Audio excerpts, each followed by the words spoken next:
buenas tardes a todas y a todos por estar una vez más en este ciclo de conferencias Villena en la frontera del conocimiento, donde investigadores e investigadoras nos presentan pues, sus últimos trabajos o sus últimos avances de Villena en diferentes pues, sectores o diferentes áreas.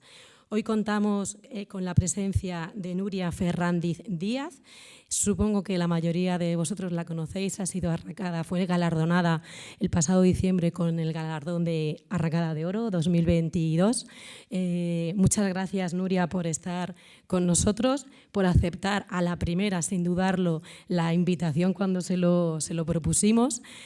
Hay que agradecer que ha tenido que venir porque no vive aquí ni en Villena ni en España, por lo tanto hay que agradecerle que esté aquí, que esté con nosotros, pues eso, para contarnos pues algo sobre, porque todo no va a poder ser, pues su investigación. Así que muchas gracias por no dudarlo. Bueno, voy a leer brevemente el currículum de Nuria. Nuria tiene un currículum muy intenso y muy completo. Ya ha salido publicado en diferentes medios de comunicación a raíz de la Arracada de Oro y, por lo tanto, voy a hacer un resumen. Nuria es bióloga celular y molecular y durante toda su carrera investigadora se ha centrado en el campo de la biología sobre el cáncer. Su trayectoria científica se divide en 4 fases, coincidiendo con su doctorado en la Universidad de Cantabria, postdoctorado en el Imperial College de London, senior postdoc en la Universidad de Warwick y una nueva etapa, ya en tierras españolas otra vez, como científica titular del Consejo Superior de Investigaciones Científicas, CSIC, estando afiliada al Centro de Investigación del Cáncer en Salamanca. El objetivo principal de su investigación es una investigación básica, se centra en el estudio de los mecanismos moleculares que promueven el cáncer, combinando 2 campos de investigación previamente separados en biología celular: la dinámica de las membranas y la segregación de los cromosomas. Como decía, una investigación muy básica que nos permite conocer un poco más esta enfermedad. En este contexto, su investigación se coloca en una posición única en el desarrollo de un nuevo campo de investigación, las endomembranas mitóticas. Junto con su actividad científica y educativa, Nuria divulga ciencia, como es el caso de hoy. Por ello colabora en los días de puertas abiertas en la Universidad de Warwick, pero también con la Fundación Cancer Research para recaudar financiación en el cáncer. Muy involucrada en la ciencia, con el objetivo de mantener o despertar la vocación científica entre los más jóvenes. Y prueba de ello es que esta mañana, además, ha dado 2 charlas en el Instituto Hermanos Amorós, pues para eso, para despertar esa vocación científica tan necesaria entre los más jóvenes, porque necesitamos pues, que haya gente dedicada a la ciencia en todas las áreas, como ya hemos comentado. Muchas gracias a todos por acompañarnos, a Alba, a Rosamari, por estar esta tarde con nosotros. Y cuando quieras, Nuria. Pues aquí estoy.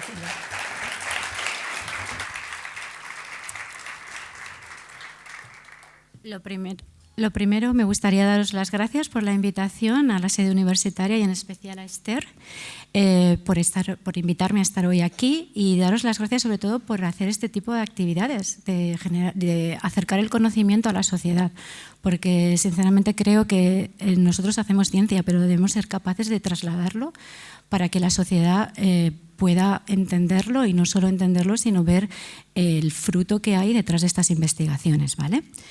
Y bueno, pues hoy estoy contentísima por estar aquí, poder enseñaros mi trabajo y sobre todo por compartir con vosotros mi conocimiento sobre esta enfermedad, ¿vale? Que, como ha dicho Esther, pues nosotros los que trabajamos en investigación básica lo que intentamos es generar conocimiento que pueda ser trasladable a la clínica y al paciente, ¿vale? Entonces, durante la charla, pues me gustaría la primera parte un poco que empecemos poco a poco, Voy a contaros un poco sobre la enfermedad, los tratamientos, las causas. Después os contaré el último artículo que mi laboratorio ha publicado y un poquito por el que hemos leído a todos los medios de comunicación. Y luego pues las nuevas vías de investigación que nosotros pensamos que pueden generar frutos que puedan ayudar en la búsqueda de nuevos tratamientos. Y ahora me voy a plantar porque yo las charlas normalmente las doy de pie. Vale. Bueno, pues vamos a empezar. Perfecto, vamos a comenzar.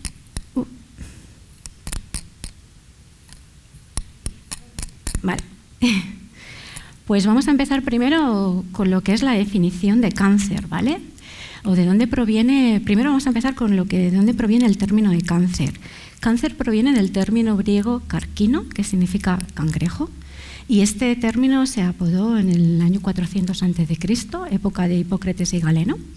Y un poco eran las metáforas de que el cáncer, cuando crecen estas células de manera desmesurada, pues son como bultos, ¿no? Y entonces recordaban un poco a la cáscara del cangrejo. Y también había ahí una metáfora de que cuando el cangrejo está boca abajo en la arena y las patas están hacia arriba, recuerdan a los vasos sanguíneos que salen de los tumores.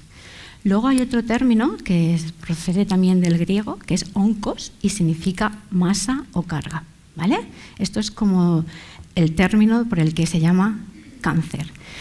Una definición de cáncer sencilla es que es una enfermedad en la que las células del cuerpo se multiplican sin control y tienen la capacidad de emigrar a otras partes del cuerpo, lo que conocemos como metástasis. Pues bien, las células del cuerpo. Bueno, primero, antes decir que hay catalogados como 200 tipos de cáncer y el cáncer recibe el nombre dependiendo del órgano o el tejido en el que aparece. Pero a nosotros los investigadores nos gusta decir que casi existen ya tantos cánceres como persona con cáncer, porque mi cáncer de páncreas puede ser muy diferente del cáncer de páncreas de otra persona. Y es porque los genes pueden ser muy diferentes los que están alterados en mí que los que están alterados en otra persona con la misma enfermedad, ¿vale? Entonces, el cáncer al final acaba siendo muy característico de cada uno de nosotros, aunque sea en el mismo órgano, ¿vale? De manera que, como os he dicho, es un crecimiento desordenado de varias células, ¿vale? Entonces, cuando las células se dividen en el cuerpo, es lo que llamamos división celular, ¿vale? En el cuerpo hay varios métodos por los cuales las células se dividen, está la mitosis y la meiosis, pero a eso ya llegaremos. Y las células se dividen de manera normal y además las células de nuestro cuerpo, una vez que son adultas, no se dividen mucho, ¿vale? Y solamente las células del pelo, de la piel o del intestino tienen una actividad celular, una división más activa. El resto de las células se dividen bastante poco. Pero cuando tenemos una división, si las células cuando se dividen y dan lugar a dos células idénticas, todo funciona bien. Pero si se dividen y dan lugar a dos células que no son idénticas, nuestro cuerpo debe ser capaz de saber que eso ha pasado y de eliminarlas. Pero lo que ocurre en cáncer es que tenemos divisiones erróneas, una detrás de otra, una detrás de otra. Y son malas células en el sentido en que son células que no se comportan como las células normales. Las células normales son las buenas ciudadanas, por decirlo de alguna manera, y las células cancerígenas son egoístas y se dividen sin ningún tipo de control. Y van acumulando cada vez más mutaciones. Ya hablaremos de eso también. Vale. Y existen diferentes tipos de tumores. Un tumor benigno, como el que tenemos aquí en esta parte, aunque haya un crecimiento anormal, es un crecimiento todavía controlado, ¿vale? Si vemos las células en azul, son igualitas en forma a las células en rosa. Y esto ocurre en una hiperplasia, en una displasia. Todavía son células que, aunque se están dividiendo de manera más activa que las células normales, no son células cancerígenas, ¿vale? Y son lo que se denomina un tumor benigno. Normalmente se extirpa y ya está. Lo que ocurre en un tumor maligno es que estas células se dividen de manera descontrolada, como hemos hablado, cambian de forma. Si os dais cuenta, las células azules no tienen la misma forma que las células rosas y además tienen la capacidad de invadir a otros órganos cercanos, ¿vale? A tejidos cercanos. Y eso es cuando empieza un tumor maligno. Vale. Además, el tumor maligno tiene varias fases. En un estadio primero suele ser un crecimiento muy localizado, solamente ahí. En un estadio 2, el cáncer ya tiene un tamaño un poquito más grande que el anterior, empieza a perderse un poco el control en cómo se están creciendo. En el estadio 3 ya empiezan a invadir a otros tejidos y en el estadio 4 pues ya está completamente expandido y tenemos una metástasis propiamente dicha. Vale, el cáncer, la frecuencia. Pues estos son números extraídos del año 2020 y del año 2040, ¿vale?, de la Organización Mundial de la Salud. Y estos son los números que manejamos. En el año 2020 teníamos 19 millones, para el año 2040 pues se prevé alrededor de 30 millones. O sea que es una enfermedad que pensaréis es que hay más, a lo mejor es que se detecta más, no es que haya más, ¿vale? Cada vez hay un diagnóstico más precoz y por lo tanto hay una detección más temprana. ¿Puede que haya más comparado con antes? Pues esto es un poco difícil de saber, ¿vale? Porque nuestro estilo de vida ha cambiado bastante. Entonces estamos expuestos a muchos otros factores externos que antiguamente, hace 50 años, no, y a lo mejor pues sí que tenemos una mayor predisposición, ¿vale? ¿Qué tipos de cánceres son los que en este momento más frecuencia se ven? Pues casos nuevos anuales, y esto también pertenece a la Organización Mundial de la Salud, en hombres está en próstata y en mujeres está el de mama. Pero afortunadamente estos cánceres son prácticamente curables en la mayoría de los casos, ¿vale? Aunque todavía, como veis en la parte de muertes anuales, todavía existe un porcentaje. Normalmente porque acuden a la clínica demasiado tarde y hay una metástasis a otros órganos. ¿Y por qué hay más curación en estos? Pues porque se ha estudiado más, se ha generado mayor cantidad de conocimiento y esto un poco viene por el hecho de que, por ejemplo, el cáncer de mama en Estados Unidos hubieron muchas organizaciones haciendo un montón de presión para que se investigara y se encontró antes más tratamientos. Entonces, el resto de cánceres, ¿no? Pues a lo mejor piensas, vale, es que el cáncer de páncreas pues tiene una supervivencia bastante mala, pero es que se ha estudiado muy poco, ¿vale? Entonces, esto es un poco en lo que los científicos pues insistimos, que hay que invertir mucho para conocer casi prácticamente hoy por hoy todos los tipos de cánceres, porque 2 cánceres no son iguales. Y dependiendo en el órgano en el que aparece, el comportamiento es bastante distinto. Y hay una componente genética que a veces lo que ocurre en el cáncer de mama no se da en el cáncer de páncreas. Vale, el cáncer, si miramos un poco las gráficas de edad, pues es una enfermedad asociada al envejecimiento, ¿vale? Y como veis, las curvas con edades más jóvenes, a ver si puedo poner el láser y así lo vemos. Vale, aquí, sí, a ver, vale, si os dais cuenta aquí, ¿vale? Prácticamente el cáncer pues tiene una incidencia muy baja, pero conforme vamos avanzando en la edad, pues las curvas van creciendo, ¿no? Entonces es una enfermedad genética, pero asociada al envejecimiento. Y esto además, ¿por qué ocurre esto?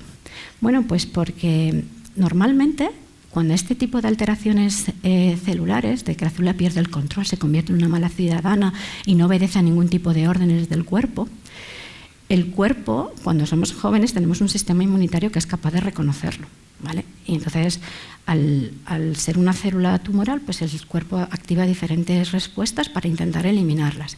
El problema es que conforme nos hacemos mayores, pues el sistema inmunitario cada vez funciona peor. Y también hace que estas células acampen a su aire y además juegan bastante a manipular el sistema inmunitario. Y lo hacen bastante, hacen un poco que no les vean. No las vean y al no verlas ellas siguen avanzando. Entonces por eso está más asociada al envejecimiento, porque conforme vamos avanzando en edad, pues acumulamos más mutaciones en nuestro organismo. Vale. ¿Y cuál es la causa? ¿Qué factores son los que promueven el cáncer? Bueno, sin duda hay una componente genética, ¿vale?, asociada entre un 5 y un 10%, pero no es lo único. hay muchos factores extrínsecos asociados a nuestro estilo de vida. Y esto es algo que a lo mejor antes se sabía menos, pero ahora ya sabemos pues, que el tabaco, por ejemplo, está completamente relacionado con los cánceres de pulmón. Luego tenemos virus, ¿no?, como el papilomavirus, ¿no?, que provoca cánceres en el endometrio. La radiación ultravioleta para el melanoma. Y luego pues, muchas otras sustancias químicas como el alcohol, ¿vale?, también está asociado a determinados cánceres como el de páncreas. Y luego pues, hay una componente que es como el descontrol de las células cuando se están dividiendo, algo que va inerte en nosotros.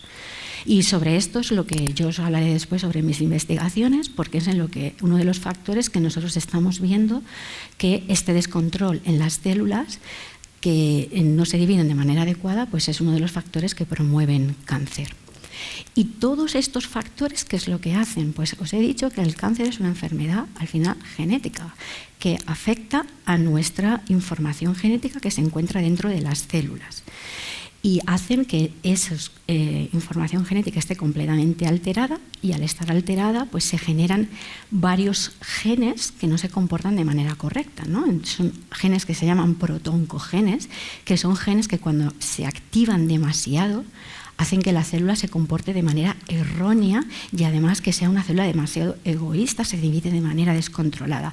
Pero esos genes deberían de estar contrarrestados si los otros genes que los deberían de activarse mucho para frenarlos estuvieran funcionando.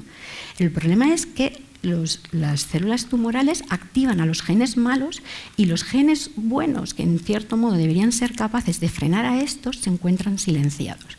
Y si se encuentran silenciados, pues no van a frenarlos porque no tienen nada que frenar, porque no se están expresando. Vale, y toda esa información está en nuestro ADN, que es como el código genético, como el código de un ordenador, que tiene toda la información para saber cómo una célula se tiene que comportar. Vale, y pues ¿qué tipos de tratamiento tenemos contra el cáncer? Pues actualmente hay muchísimo, ¿no?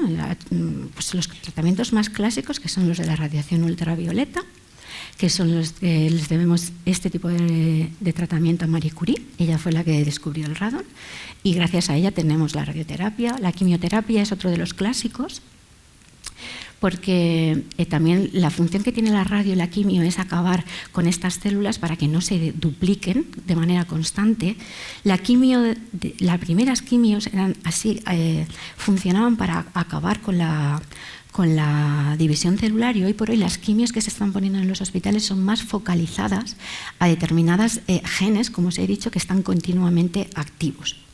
La cirugía, por supuesto, porque el tumor al principio crece de manera controlada pero localizada, de manera que si la gente que tiene un tumor se lo pudiéramos detectar muy a tiempo, seríamos capaces de quitar la zona que está creciendo de manera descontrolada y no habría ningún tipo de escape de estas células. El problema es que el cáncer no duele, ¿vale? En las primeras fases el cáncer no duele y para cuando llegan a la clínica la mayoría de las veces pues ya han escapado a tejidos cercanos.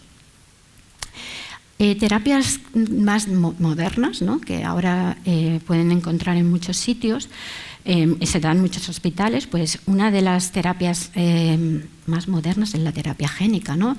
Una terapia que permite actuar de manera más controlada y local, ¿no? Imaginaros que pudiéramos ser capaces de cortar y pegar, cortar la zona del genoma de los genes que está errónea, quitar eso que no nos gusta, que está mal, y volverlos a pegar. Pues eso hoy por hoy se puede hacer, es la técnica de CRISPR, que además fue descubierta por un investigador en Alicante y de los años 80, Mújica, que además fue es un descubrimiento porque él, gracias a la investigación de bacterias que sobrevivían en las salinas de Santa Pola, pudo descubrir esta técnica. Pero hay terapias mucho más focalizadas, ¿no? Y ahora os contaré una de ellas, que es como la última terapia que se está llevando a muchos hospitales de Estados Unidos y de España también. pero son terapias más centradas en actuar a nivel del ADN, ¿no? De cortar lo que está mal o reforzar las zonas que están bien, ¿vale? La inmunoterapia pues es otra de las terapias que nuestro sistema inmunitario debería de ser consciente que esas células están campando a sus anchas, y el problema es que las células cancerígenas los silencian. Entonces, una de las terapias es intentar reforzar el sistema inmunitario, activar de nuevo ese sistema inmunitario para que sepa que hay células que no están comportándose de manera correcta. Y luego terapia hormonal, porque hay cánceres como el de mama o el de próstata que son muy dependientes de determinadas hormonas. Y entonces lo que se está intentando es cortarle esa dependencia a esas hormonas para que el cáncer no pueda avanzar. Pues bien, como os he dicho, la terapia génica es en este momento pues una de las terapias pues que en clínica se están empezando a despuntar un montón, porque como veis en estas gráficas, el número de publicaciones sobre terapia génica para acabar con el cáncer va totalmente en ascenso. Entonces, aquí hay muchas esperanzas, ¿vale?, de que podamos encontrar terapias específicas para cada uno de los cánceres que en este momento se conocen en la clínica.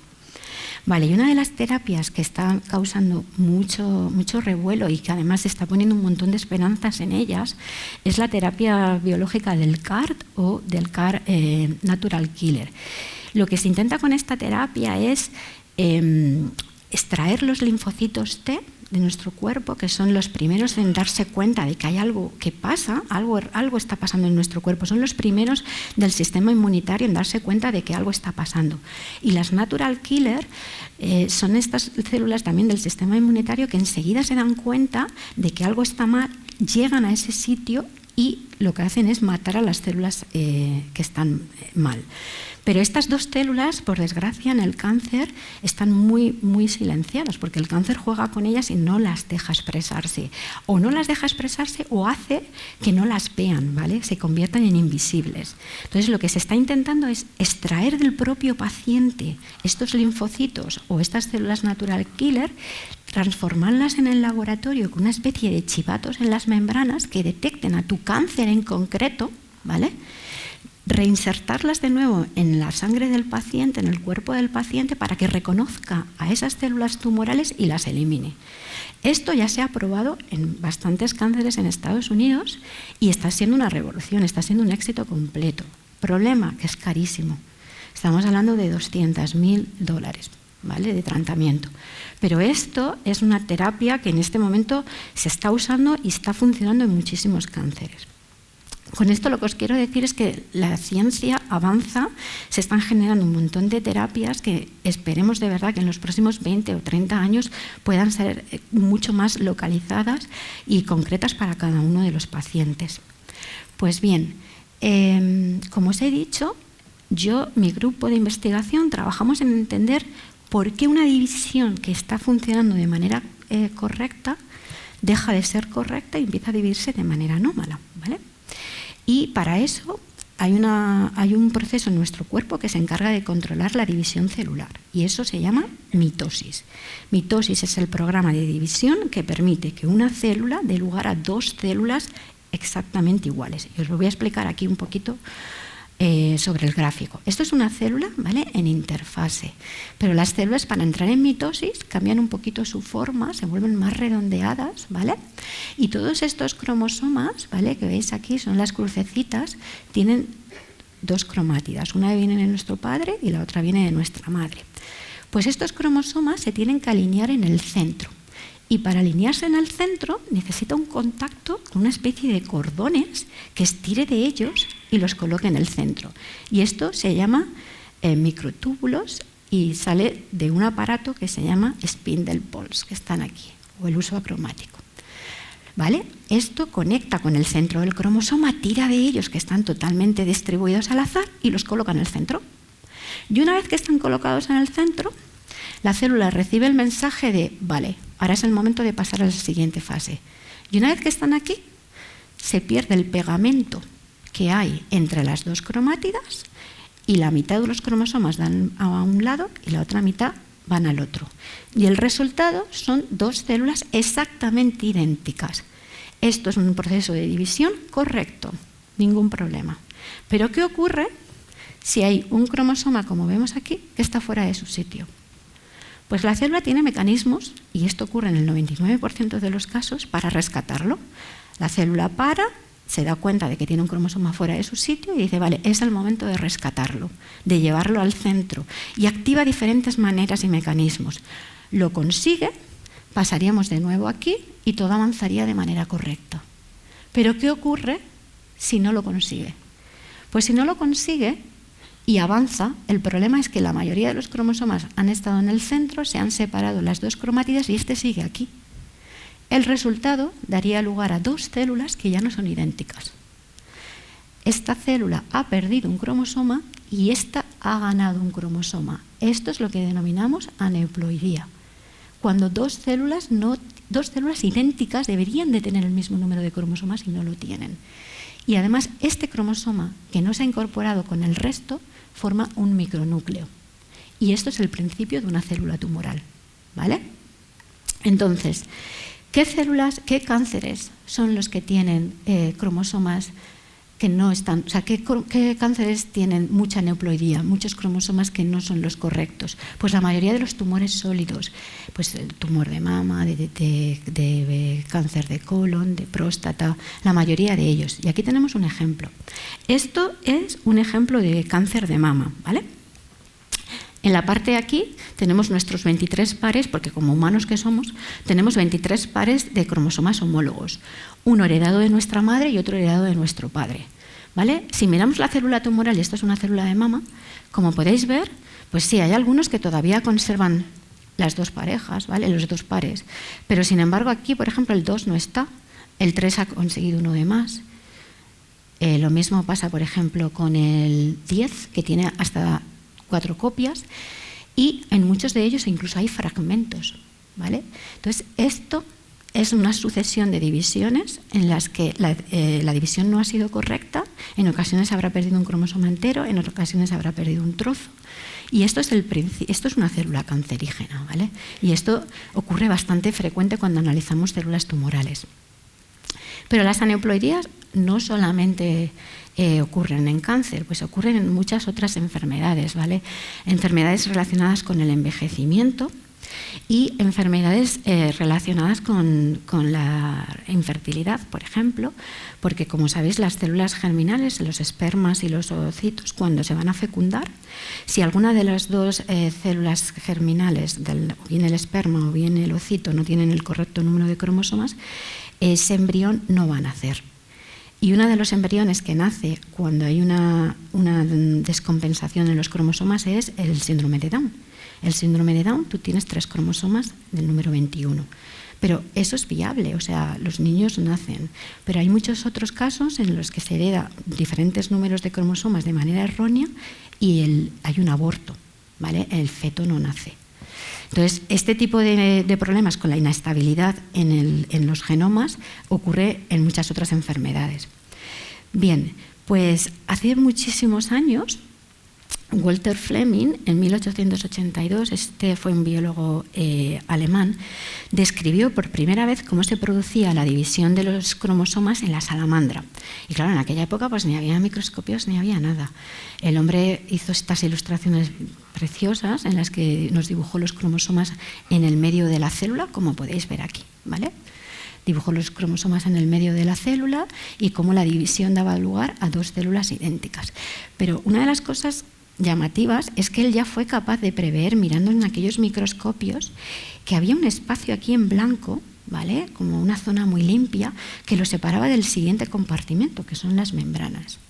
Vale, muchos años después, pues Bayer, Porter y Machado describieron esto en muchísimo más detalle, ¿vale? Por ejemplo, si miramos en estas micrografías de microscopía, de nuevo volvemos a ver los cromosomas en el centro, pero ya intuimos un poquito dónde están las membranas. Y Machado y Porter, ya por primera vez mirando las células de la cebolla, vieron los cromosomas de nuevo aquí y pudieron entrever mejor estas membranas, ¿vale? Y estas membranas es lo que llamamos endomembranas, que son las membranas del retículo endoplasmático, que es un órgano que sintetiza todas nuestras proteínas, pero en mitosis los cromosomas se concentran en el medio y las endomembranas se quedan aisladas en en el lateral. Pero en todos los casos podíamos entrever que había como una zona limpia, una zona de exclusión, donde no parecía haber nada. Vale, pues nos encontramos en el siglo XXI, la tecnología ha avanzado un montón, somos capaces de ver de manera individualizada orgánulos y compartimentos, y cuando empezamos este proyecto, lo primero fue visualizar un poco de manera individual cada uno de los orgánulos dentro del cuerpo. Decidimos que el retículo endoplasmático lo íbamos a teñir de verde, y es lo que vemos aquí, que los cromosomas los íbamos a teñir de rojo. Y digo teñir, pero en realidad no es teñir, poníamos proteínas que cuando se excitan dan colores, ¿vale? Entonces yo puse una proteína que me daba el color verde para ver el retículo endoplasmático, una proteína de color rojo para ver el DNA, y otra proteína que me permitía ver esos cordones que os estoy hablando pues en blanco. Vale, pues un poco con las nuevas microscopías de super resolution, ¿no? Los microscopios muy potentes, podemos ver esto con muchísimo detalle.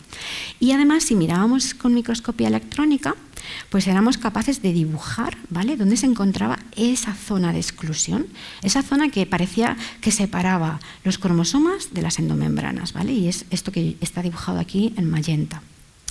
Bien, después fuimos un poquito más allá y dijimos, vamos a intentar entender la relación en 3D que hay entre los cromosomas y estas membranas.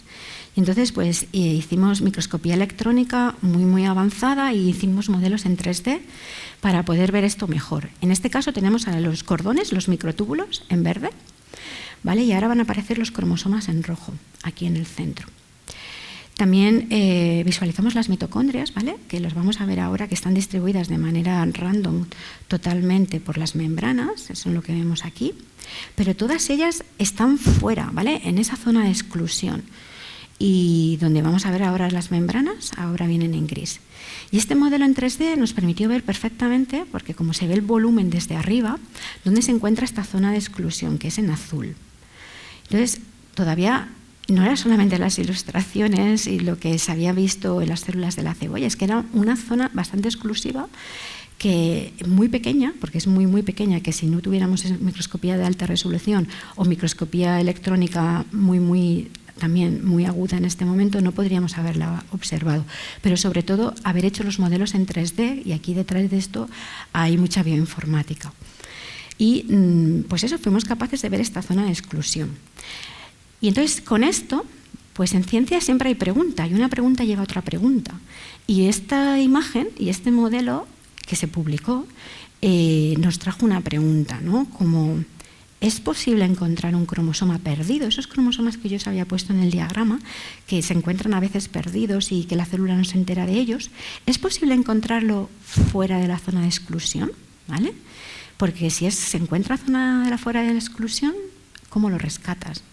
Bueno, lo primero fue, esto es una hipótesis, y como todas las hipótesis, hay que encontrar evidencias que avale tu hipótesis, porque si no encuentras una evidencia que avale tu hipótesis, no tenemos proyecto, ni tenemos nada que investigar. Pues lo primero fue mirar en células GILA, que son células transformadas que se dividen de manera continua, son células tumorales del cervix, y de manera muy sencilla encontramos este tipo de cromosomas. Vemos los cromosomas en rojo en el centro, la mayoría de ellos, pero sin embargo este pequeño cromosoma está perdido y está totalmente enredado en estas membranas que llamamos endomembranas en verde. Lo llamamos encysing, que significa envuelto, envainado, encerrado, es una traducción del inglés. Y luego fuimos un poquito más allá a mirarlo con microscopía electrónica, y lo que nos encontramos con microscopía electrónica, y aquí creo que tengo que quitar esto, sí. Mirando más en detalle, volvemos a ver cromosomas que están totalmente fuera de la zona del centro. Tenemos en concreto ahí 2 cromosomas perdidos, ¿vale? Estos 2. Pero si hiciéramos un zoom y miráramos en más detalle lo que le ocurre a esos cromosomas, pues nos llamó muchísimo la atención encontrar un cromosoma en concreto, que era este, que está enredado en 4 capas de endomembranas. Entonces, esto nos hizo preguntarnos cómo la célula va a negociar con estos cordones que yo os estoy contando, sacarlo de ahí, porque esto está como muy encapsulado, ¿no? Entonces, ¿cómo va a entrar el cordón ahí? ¿Va a romper capas? Eso nos parecía bastante difícil que pasara. Entonces estuvimos pensando de si este es el cromosoma perdido, el que no se entera la célula que tiene ahí.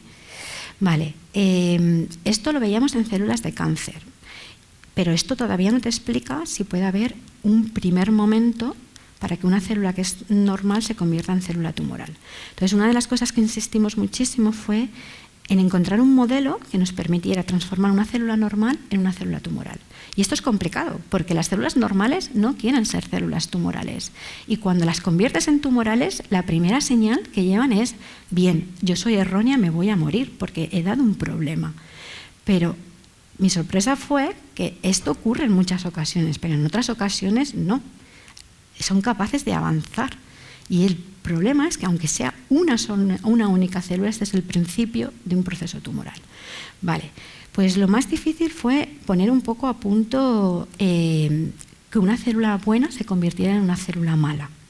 Tuvimos que buscar muchas maneras de transformarlas, ¿vale? Para que se convirtieran en células que se dividieran sin control.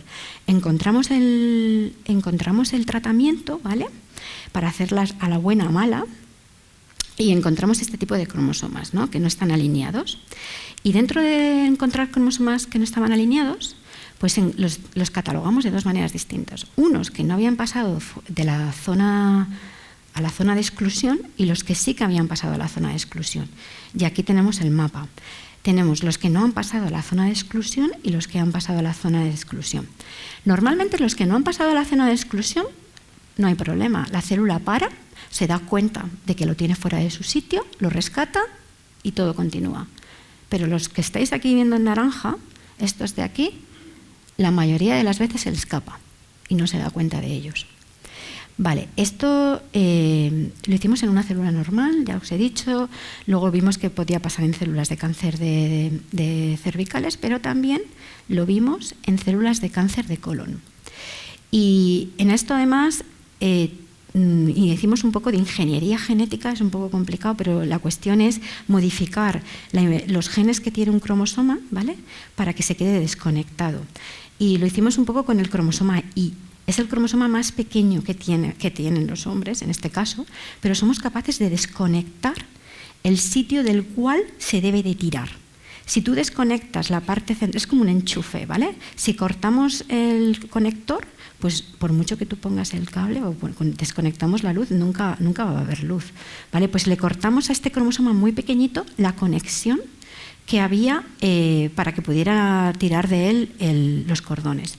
Y entonces lo que nos encontramos es que ese cromosoma, que la mayoría de las veces lo habíamos desconectado, pues de nuevo se encontraba en la zona naranja, en la zona de exclusión.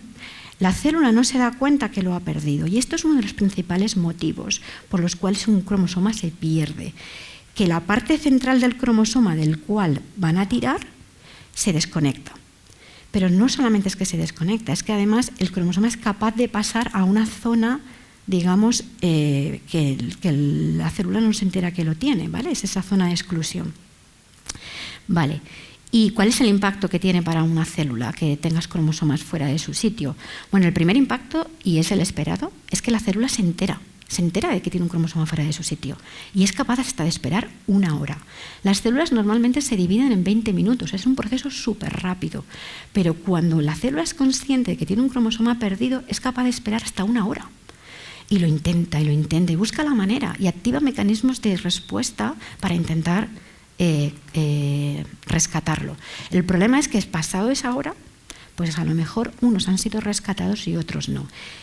Y lo que podemos ver aquí es que en muchos casos ese cromosoma que no ha sido rescatado acaba formando un micronúcleo, que es lo que se ve aquí en pequeñito y aquí queda más. Mira, tendría que haberos puesto una película, se me había olvidado, para poder explicar esto con más detalle. Pero normalmente el cromosoma que está aquí perdido, ¿vale?, acaba totalmente aislado y formando un micronúcleo. Pero como veis en esta gráfica, aunque tengamos muchos cromosomas naranjas, algunos son rescatados En muchas ocasiones la célula decide suicidarse porque no quiere causar problemas, es una célula errónea. Sin embargo, en otros casos avanza, y al avanzar, avanza formando este micronúcleo que os he dicho, y es un cromosoma fuera del resto de los cromosomas en un compartimento especial. Y esto se aprecia en la mayoría de los tumores sólidos. Vale, y una vez que llegamos aquí, pues parece que teníamos muy claro, ¿no?, que si pasabas esta zona de exclusión, nadie te veía, te quedabas perdido, te quedabas enmarañado dentro de las membranas, pues la célula iba a continuar sin ti, ibas a tener un cromosoma menos y tenías el principio de una célula tumoral. Pero los investigadores tenemos que ser capaces de demostrar que eran las membranas las responsables de esto y no cualquier otra cosa. Vale, entonces yo recuerdo la primera vez que alguien me sugirió: tienes que destruir a las membranas. Y yo dije, ¿cómo vas a destruir a las membranas? O sea, esto no se trata de que echo un detergente y quito las membranas. Lo intentamos, con detergentes muy sutiles, una infinísima cantidad de detergente, y la célula, pues claro, se moría, porque es un detergente. Vale, pero entonces dijimos, esto tiene que ser más elegante. Tenemos que hacer un estudio muchísimo más elegante. Y yo os lo voy a contar un poco aquí transformado para que lo entendáis, ¿vale? Pero la idea era: vale, yo soy una endomembrana, ¿vale? Tengo un cromosoma aquí enredado y no dejo que se le rescate porque, claro, está rodeado de muchísimas membranas. Si yo como endomembrana me muevo para atrás y dejo de molestarle, la célula se va a poder rescatarlo porque ella es consciente de que ha perdido un cromosoma, pero no sabe cómo sacarlo de ahí. ¿Vale? Entonces pensamos, pues vamos a desplazar a las membranas. Ellas están aquí, son endomembranas, las estiramos para atrás y le damos espacio a la célula. Vale, esto sí, parece muy guay y tal, pero luego hay que hacerlo, ¿vale?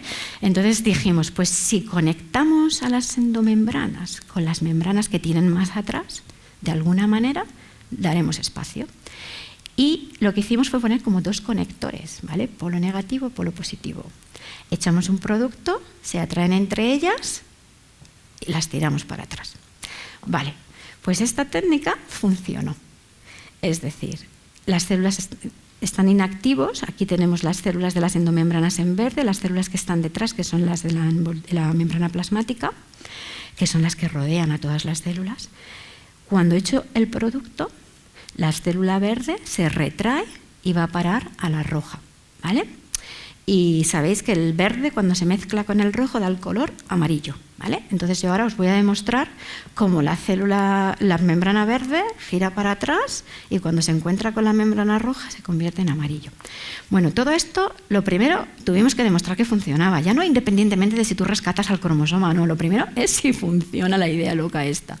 Vale, pues sí, funcionó, ¿vale? Como veis aquí, si yo no aplico tratamiento, yo veo las membranas en verde, pero cuando aplico el tratamiento, las membranas verdes desaparecen y solo veo un anillo. Y no solamente lo probamos con la proteína que nosotros le habíamos puesto el chivato, probamos con todas las proteínas del retículo endoplasmático para ver que era real, ¿no? No solamente movíamos la proteína que queríamos. Vale, y esto ocurría normalmente como a los 10 o 15 minutos de empezar el proceso. También miramos por microscopía electrónica y como veis aquí, cuando no aplicamos tratamiento, pues las endomembranas están rodeando a los cromosomas, aunque tienes este espacio limpio aquí, la exclusión zone, que llamamos la zona de exclusión. Y cuando aplicamos el tratamiento, pues tienes un montón de membranas verdes intentando tocar el borde de la célula, que es donde se encuentra la membrana plasmática. Vale, bien, nos pusimos súper contentos, pero lo siguiente ¿es la célula capaz de rescatar al cromosoma ahora que le has dejado libre? Pues eso es lo que hicimos después. Vale. Aquí os voy a poner dos películas. Esta es la célula que tiene un cromosoma completamente encerrado. Esta lo tiene encerrado aquí. Las dos están señaladas con una flecha. Las endomembranas las miramos en verde y la membrana plasmática la miramos en rojo. De manera que si el experimento funciona, las membranas verdes girarán hacia el rojo, veréis un color naranja y la célula debería ser capaz de rescatar ese cromosoma e incorporarlo al centro. Vale, allá vamos. Vale. Podemos ver como el cromosoma de la célula que no se le ha aplicado el tratamiento sigue enredado, ¿vale? Con la flechita, mientras que aquella de allí que se le ha aplicado el tratamiento, pues vemos como la parte verde ha migrado hacia la parte roja y empezamos a ver anillos naranjas o amarillos, y el cromosoma se va acercando, ¿veis cómo la flecha va avanzando y se va acercando al centro? Bueno, pues esto hemos reubicado las membranas de sitio y hemos sido capaces de rescatar al cromosoma. Pues con esto demostrábamos que las endomembranas, que en teoría hasta ahora nadie les había hecho mucho caso porque estaban como detrás de esa zona de exclusión, te pueden complicar la vida. Y te la complican porque ellas no están fijas porque se mueven un montón, pero están ocupando un lugar al cual el cromosoma ha pasado fuera de donde tendría que estar y no permiten que se les rescate. Entonces te están complicando la vida en cierto modo porque hacen que la célula, aunque se entere que está perdido, no lo puede rescatar. Vale, esto lo hicimos en muchísimas células porque en ciencia una de las cosas es que tenemos que tener muchos datos y somos capaces de reproducir los experimentos, si no, esto no sirve para nada. Vale, entonces pusimos muchos números aquí, a muchas películas a trabajar, y esta gráfica es un poco complicada, pero lo que quiero que apreciéis es que en las células que no se aplica el tratamiento prácticamente no cambian del amarillo, ¿vale? Mientras que en las células que se aplica el tratamiento, ¿vale? Pues empezamos a ver un cambio en el tiempo, porque existe ese acercamiento de las membranas hacia la plasmática y recuperas al cromosoma. Pero bueno, esta es que es bastante complicada. Vale, con este proyecto, pues lo que hicimos fue descubrir o añadir un nuevo factor que puede promover que una célula tenga un cromosoma fuera de su sitio, ¿vale? Promover lo que llamamos la aneuploidía, el proceso que da lugar a que dos células no sean idénticas porque una ha ganado cromosomas y la otra ha perdido cromosomas. Y es lo que llamamos ensizing en inglés y aquí cromosomas enredados. Los cromosomas, cuando se quedan enredados con estas membranas, no se pueden dividir de manera correcta. ¿Y esto para qué sirve? ¿Vale?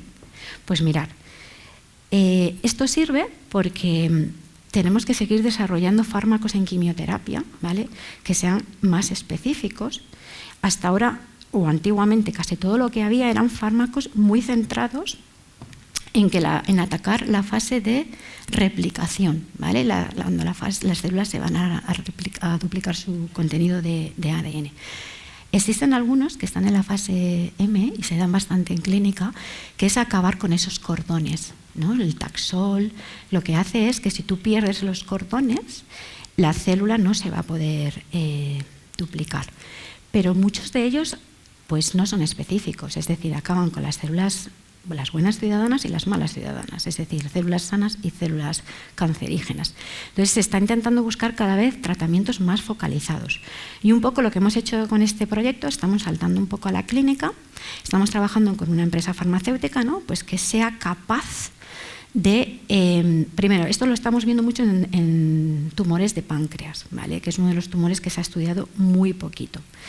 Y luego lo que queremos un poco es usar estas células que tienen los cromosomas enredados como un biomarcador, es decir, que seamos capaces de reconocer que son células tumorales y podamos acabar con ellas, ¿vale?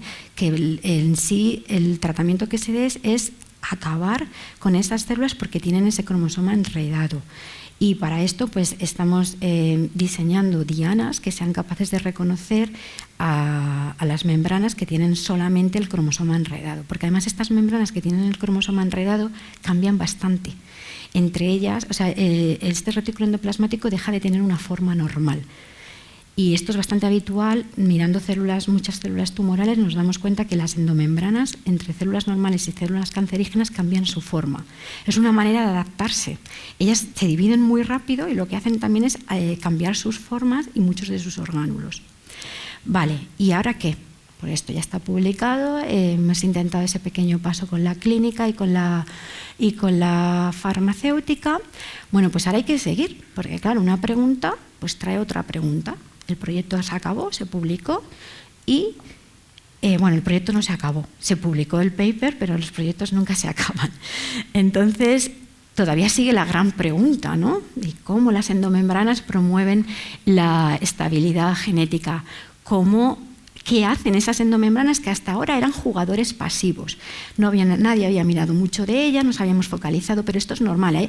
Esto va por modas. A veces nos focalizamos más en unas cosas, en otras, y en cáncer nos hemos preocupado mucho en entender el genoma, ¿no? Los genes que están alterados. Ahora está mucho de moda entender el sistema inmunitario, de por qué se ha debilitado, por qué se ha vuelto ciego, o la microbiota, ¿no? Por qué todas las bacterias y todas del organismo pues no están reaccionando igual. Esto va un poco por modas, ¿no? Y entonces un poco lo que queremos en este proyecto es entender cómo esas endomembranas van cambiando su forma, y ese cambio de forma, cuando las células se dividen, las favorece para dividirse aunque tengan problemas. O sea, casi lo promueven, tener una forma especial en el retículo endoplasmático para poder dividirse. Vale, lo que sabemos de las endomembranas pues pertenece a los años 80, la mayoría de ellos. En los años 80 se describió pues, que cuando una célula tiene que entrar en mitosis, pues lo que rodea la nuclear envelope, la envoltura nuclear, lo que rodea al DNA se tiene que romper, y los cromosomas pues, se tienen que alinear, se tienen que crear estos cordones, pero de estas endomembranas lo único que sabemos es que daban espacio, ¿no? Le daban espacio a la maquinaria que tenía que concentrar esos cromosomas en el medio, pero no se sabe mucho más de ellas. Sabemos que cambian un poco la forma, pero tampoco se entendía muy bien por qué cambian en una célula normal, pero tampoco se había estudiado si esa forma era diferente en las células cancerígenas. Pues en los últimos años, aquí lo he puesto, somos bastante grupos, no somos bastantes, pero habemos bastante grupos en los últimos 3 o 4 años pues que estamos bastante interesados en entender un poco el funcionamiento de estas endomembranas. Y están saliendo pues publicaciones en alto índice de impacto de revistas en las que verdaderamente explican un poco ese primer momento en el que las endomembranas dejan espacio. Es súper crucial, porque si no se sincroniza bien el momento de darle espacio a la maquinaria que tiene que concentrar los cromosomas, pues es cuando ocurre verdaderamente el problema. Pero tampoco sabemos muy bien por qué las células cancerígenas dan tanto espacio, o sea, es como que facilitan muchísimo esa división. Vale, entonces, pues esto es en lo que seguimos, ¿vale? En el laboratorio tenemos 2 proyectos. Uno de ellos es intentar entender por qué ese micronúcleo, que os he contado que cuando el cromosoma se pierde, se queda metido en un micronúcleo, pues lo que le ocurre a ese micronúcleo es que es un micronúcleo que la membrana de la envoltura se rompe y está expuesta pues, a las cantidades de enzimas que hay en el retículo endoplasmático y demás.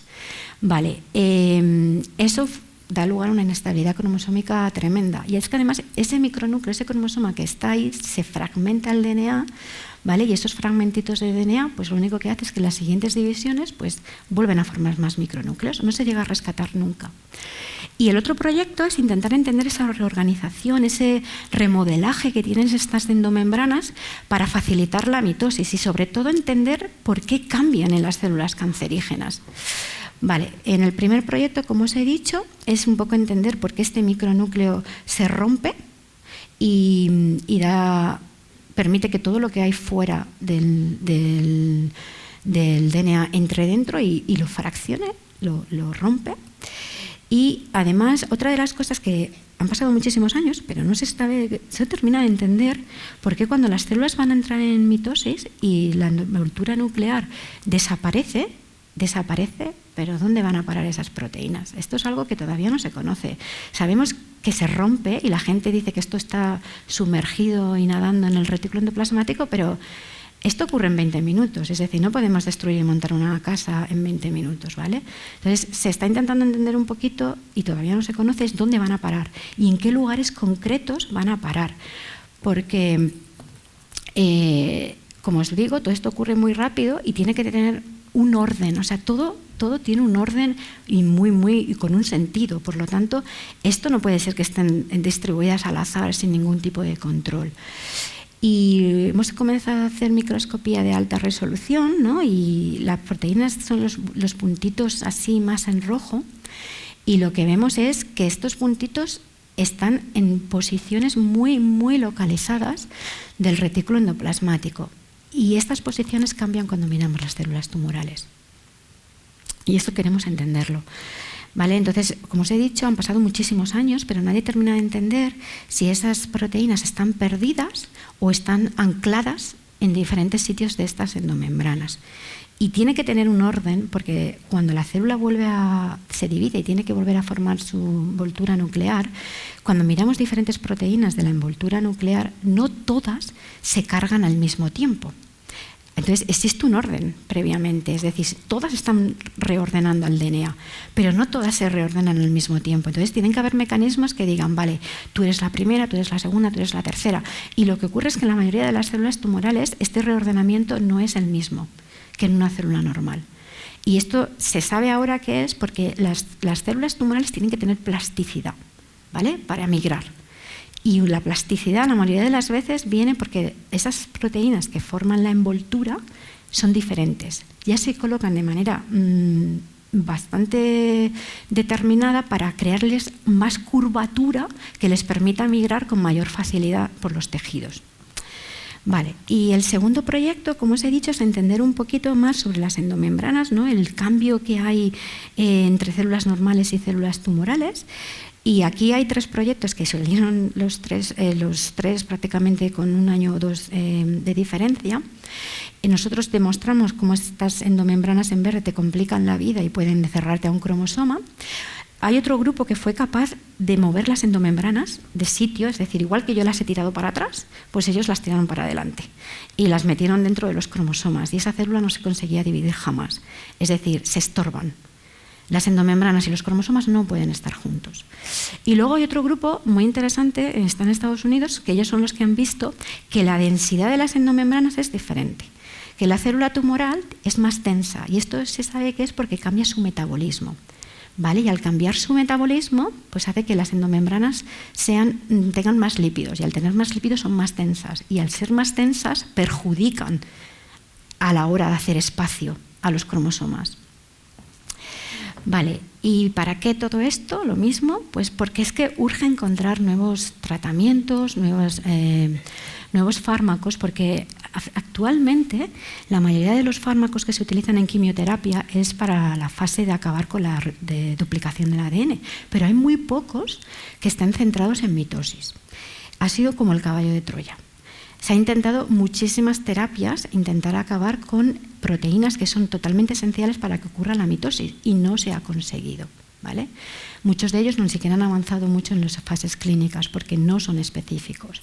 Entonces todavía tenemos que conseguir encontrar tratamientos, ya a lo mejor no en el sentido de desenredar esos cromosomas, sino que la célula identifique qué células tiene erróneos esos cromosomas que se encuentran enredados. Porque si la ayudamos a identificarlos, el sistema inmunitario es capaz de identificarlos, será capaz de destruirlas y acabaremos con el tumor. Vale, pues esto, como os he dicho, nosotros somos investigación básica, pero no haríamos nada si no fuéramos capaces de llegar a la clínica. Y para esto trabajamos con Richard Bayliss, que es un químico que diseña nuevos medicamentos, drogas. Trabajamos con Zenes Tamataki, que es una clínica de la Universidad de Birmingham, y trabajamos con Celentis, que es la empresa farmacéutica con la cual estamos probando pues, muchos targets, muchas dianas terapéuticas. Y ya está, y esta es mi última diapositiva. Yo dirijo este grupo de 5, somos 5 en este momento, que tengo estudiantes de máster y estudiantes de doctorado, y estamos metidos en el grupo del profesor Steven Roy, que está aquí, que ellos trabajan en otro proceso del celular que es el trafficking, ¿vale? El tráfico que tienen las vesículas en las células. Por supuesto, no haríamos nada sin financiación. Y esto es el caballo de Troya en España. Afortunadamente en el Reino Unido no tenemos tantos problemas. Lo sufriré cuando me venga. Pero en este momento tengo un proyecto financiado por la Cancer Research UK, que es una charity, que la gente invierte dinero y dona dinero para que los investigadores podamos. Entonces, muchísima gente va con mucho dinero mensualmente o gente que tiene mucho dinero y decide dar donaciones. Y pues financian prácticamente el 60% de las investigaciones en cáncer en el Reino Unido. solamente está Charity. Hacemos muchas cosas en el sentido de intentar llevar con la ciencia a las aulas. Intentamos recaudar fondos, pues no solamente celebrando conciertos, hacemos maratones de correr y cosas así, ¿no? Y la gente, pues es otra cultura. Ellos tienen otra cultura de invertir y de donar y afortunadamente nos permiten seguir avanzando. Y ya está. Y muchas gracias a todos.